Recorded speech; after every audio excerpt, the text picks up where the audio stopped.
If Marc Marquez didn't exist, it would paint the way we see MotoGP this season in a completely different color. And it probably wouldn't be Ducati red.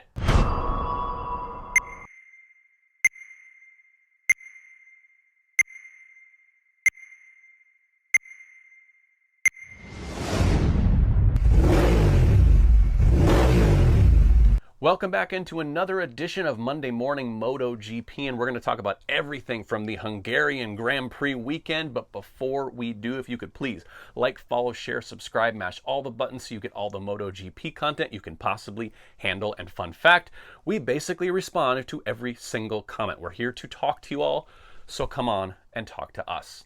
All right, so a lot went on this last weekend, and we are going to do an entire segment, or maybe most of the show, pretending that Marc Marquez doesn't exist. How would we be talking about this season if it weren't for the 8-time world champion completely dominating everything and everybody? We're also going to be talking about some hot shot rookies. We're going to talk about Balaton Park and if that really deserves a place on the MotoGP calendar.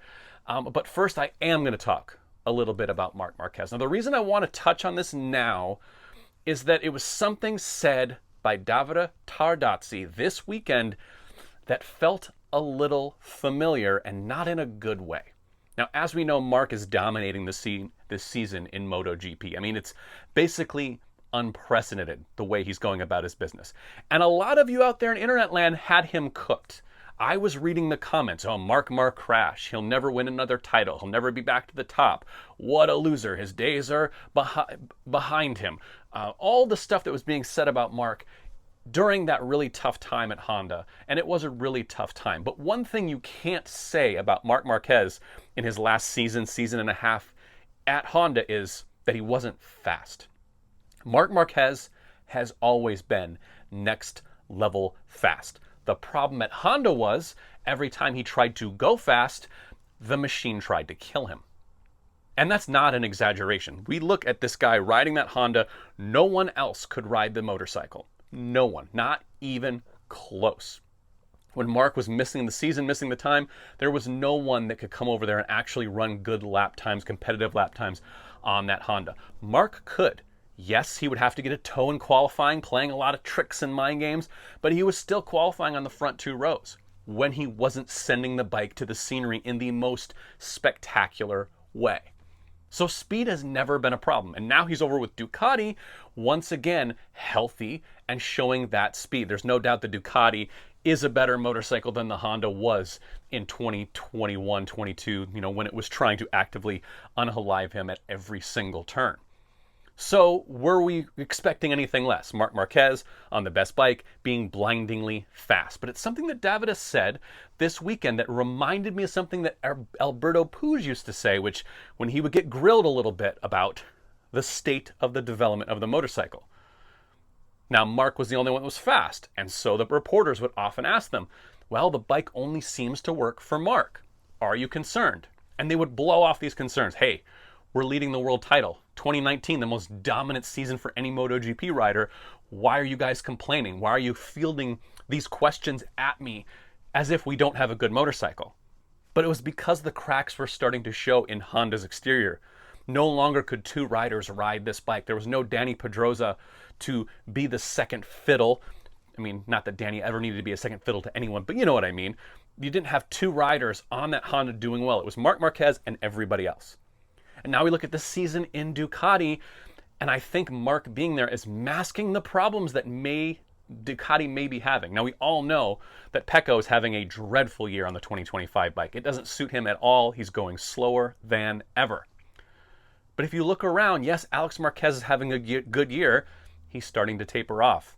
Fabio Di Giannantonio, spotty at best. Franco Morbidelli, inconsistent. Fermin Aldeguer, flashes, but nothing that's just going to knock your socks off and say, man, they really do have just the greatest bike ever built. But then when Marc Marquez is winning 7 sprints in a row and 7 Grand Prix in a row, it's hard to look at Ducati and say, oh, there's a problem here. Except for when Jack Appleyard posed that question to Davide, saying, it seems like the only person that could get the best out of the Ducati this season is Marc. Everyone else is kind of struggling. Now, yes, caveat, Alex Marquez is having a heck of a season, but he's also been up and down. He's been on the floor, he's run some people off, he's had his ups and downs this season, and it's no longer a title fight. Marc is so far and away better than anyone else on the Ducati. And it's what Tardazzi said that gives me caution. Is he said the same thing Alberto Puig said, which is, well, what are you complaining about? I mean, Marc is winning. We're winning with Marc. The bike's fine. There's nothing wrong with it. These other riders have to catch up. There is no catching up. There is no Pecco needs to get on the same level as Marc Marquez. I think it should be obvious to even the most ardent Marc Marquez haters, there is no getting on the level of Marc Marquez riding the same machinery. He's going to beat you. It's just the way it is. If you were on Aprilia, he was on Aprilia, he wins. 10 out of 10 times. It's just how it works. This guy is next level talented. So if we take him out of the equation, the MotoGP paddock and the state of affairs at Ducati, especially now as we're in the second half of the season, looks a lot different.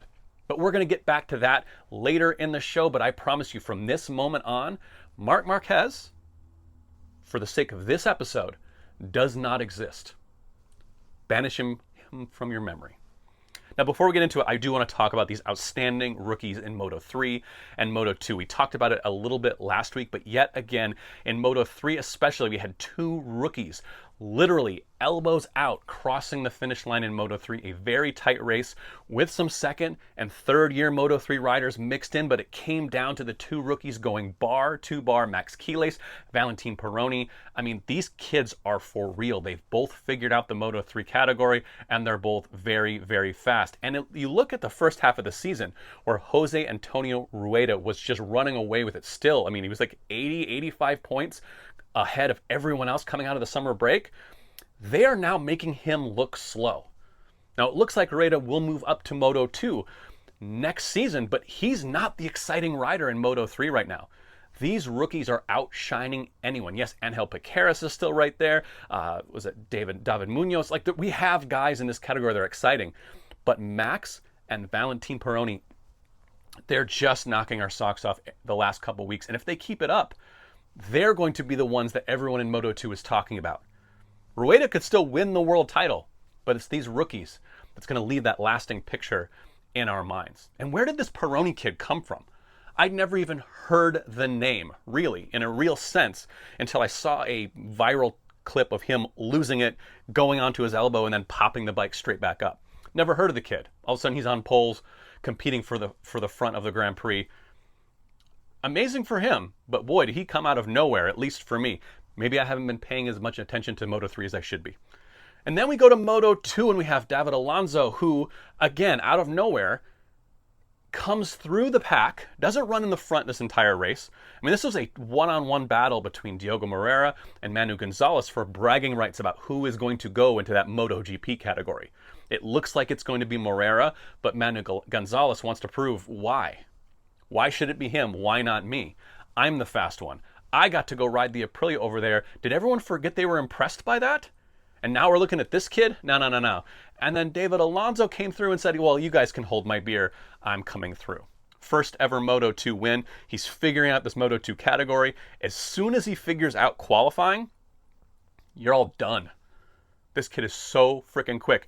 He was quick the weekend before in Austria and made a big mistake, was a little too ambitious as he was cutting himself through the pack. Very well could have been on the podium or won that race with how fast he was going late in the race, but kind of threw it away in a young person's mistake. Those happen. But this kid has got speed. And again, when he finishes and he figures out qualifying and starts towards the front in those front two rows or on pole position, it's going to be very, very difficult for anyone to keep up with him. So hats off. The future of MotoGP, right now at least, seems very, very exciting looking at these young guys coming through. And who knows, tomorrow it could be someone completely different. Because like I said, where did Peroni even come from? All right, so the next thing I want to talk about is Balaton Park itself. I've made it pretty public a couple times that I don't think we should have really legacy tracks in MotoGP. I don't think there's any track that has to be on the calendar every single year. I think they should be spreading it out. They should be going to where the fans are. They should be giving fans all over the world an opportunity to see MotoGP live in their country. And if we don't go to Barcelona every single year, oh well. We'll come back next year, guys. calm down. If we don't go to Aragon Jerez every single year, boo-hoo. If we don't go to Coda every single year, it's fine. Mix it up. Let these guys experience new tracks. And it, like we saw this weekend, it does kind of level the playing field in practice and qualifying. You see some names that aren't normally near the front be near the front because they get a chance to not have to fight. You know, Marc Marquez. Oh, I said the word. I forgot he doesn't exist. Alex Marquez, Aleix Espargaro, the Italian boys. They have home tracks. They have tracks that they are very, very good at. So you take that away and you go to a brand new place and everyone's kind of starting from the same position, and I love that. The track layout I wasn't sold on. The track is very small. The GP guys are comparing it to a karting track. It's a very small track for a MotoGP, and after watching the sprint and the kind of inaction at the sprint race, and the commentators all weekend long talking about how this is a notoriously hard place to pass. And my thought is, why are we putting tracks for the MotoGP World Championship that are notoriously hard to pass? I'm the first one to say overtaking does not equal exciting races. But it doesn't hurt. And going to places on purpose that are small, tight, twisty, and don't really allow for overtaking, I start to question, why are we going? Why is that the place we're going? Nothing against the Hungarian fans. Great. But does this track need to be on the calendar, A, at all, or B, every single year? And the jury's still out because the racing we saw on Sunday was actually pretty good. I mean, the Moto3 race was fantastic. The Moto2 race was unbelievable.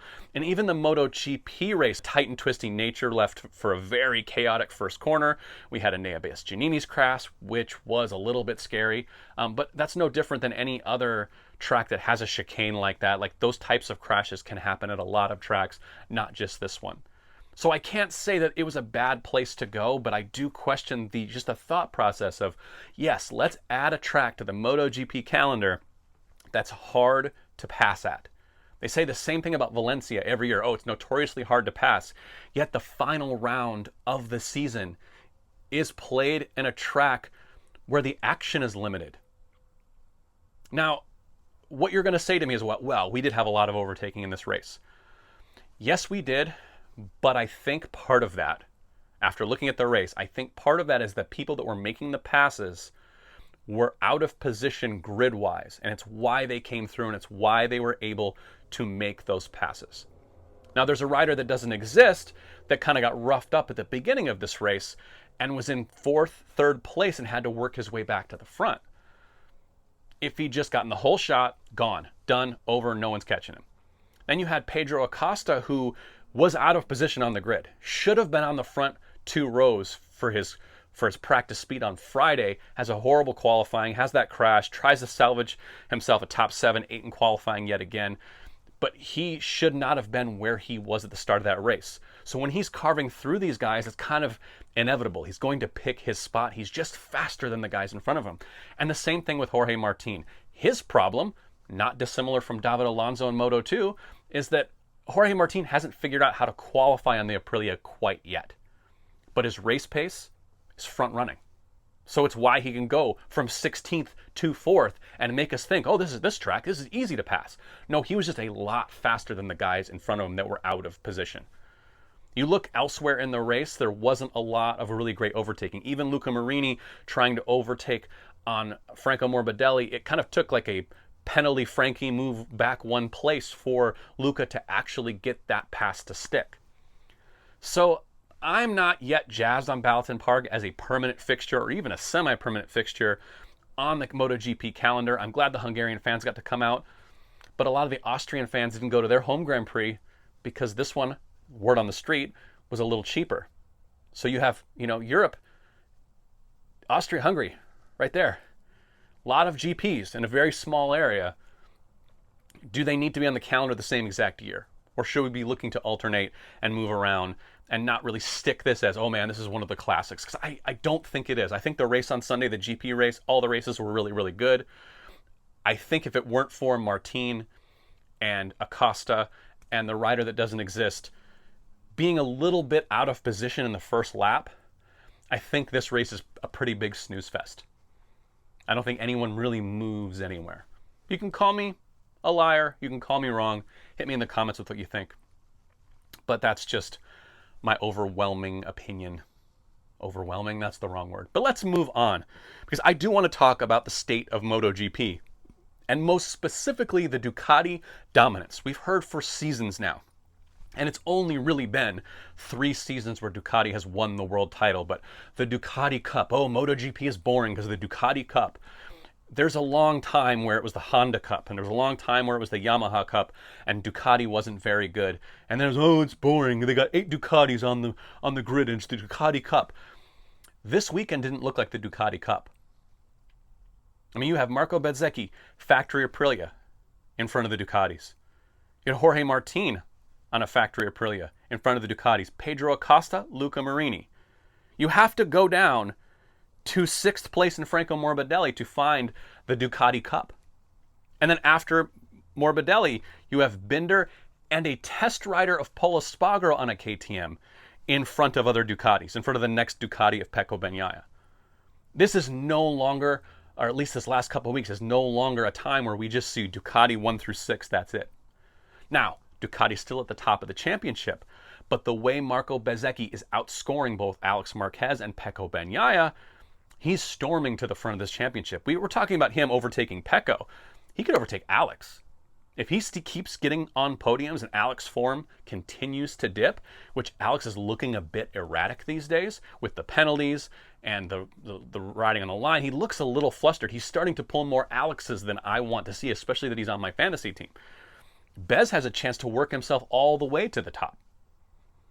And so I do think that MotoGP has evened itself out in a very, very short time.